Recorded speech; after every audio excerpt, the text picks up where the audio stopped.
വഖഫ് നിയമ ഭേദഗതിയിൽ ആഹ്ലാദം പ്രകടിപ്പിച്ച് നരേന്ദ്രമോദി സർക്കാരിന് നന്ദി അർപ്പിച്ചുകൊണ്ട് BJP തലപ്പലം പഞ്ചായത്ത് കമ്മിറ്റിയുടെ നേതൃത്വത്തിൽ ആഹ്ലാദ പ്രകടനവും അഭിനന്ദന യോഗവും നടത്തി. മുൻ MLA-യും BJP ദേശീയ കൗൺസിൽ അംഗവുമായ PC ജോർജ് യോഗം ഉദ്ഘാടനം ചെയ്തു. പറയുന്നത് ഇവിടെ വിപ്ലവം ഉണ്ടാവുന്നത് ഒരു കുന്തം ഉണ്ടാവില്ല, ഞങ്ങൾ ഭയപ്പെടുന്നില്ല ആരെയും. പച്ചയ്ക്ക് പറയുന്നു, ഒരു കുന്തവും ഇവിടെ വിപ്ലവം ഉണ്ടാക്കളും ജീവിക്കാൻ സമ്മതിക്കില്ല.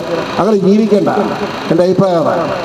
അത് ആരെ എതിർത്താലും കോൺഗ്രസ്സുകാർ ഇവിടെ എനിക്ക് പറയാനുള്ള എന്താണെന്നറിയാമോ, ആ മുനമ്പത്തെ ഭൂമിയുണ്ട്, ആ മുനമ്പത്തെ ഭൂമിയിലെ 608 കുടുംബങ്ങളിൽ 460 ക്രിസ്ത്യാനി, ബാക്കി ഹിന്ദുവാണ്, അതായത് മുസ്ലിമും ഉണ്ട്.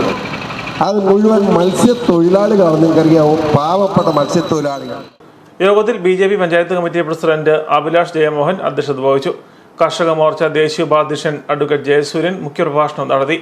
BJP സംസ്ഥാന കമ്മിറ്റി അംഗം അഡ്വക്കേറ്റ് PJ തോമസ്, സംസ്ഥാന സമിതി അംഗം സോമശേഖരൻ തച്ചേട്ട്, ടോജോ തോമസ്, ജില്ലാ കമ്മിറ്റി അംഗം advocate Mohankumar, professor Jose T Jose, BJP മണ്ഡലം ജനറൽ സെക്രട്ടറിയും മെമ്പറുമായ സുരേഷ് PK, മെമ്പർമാരായ സതീഷ് KB, ചിത്ര സജി തുടങ്ങിയവർ സംസാരിച്ചു.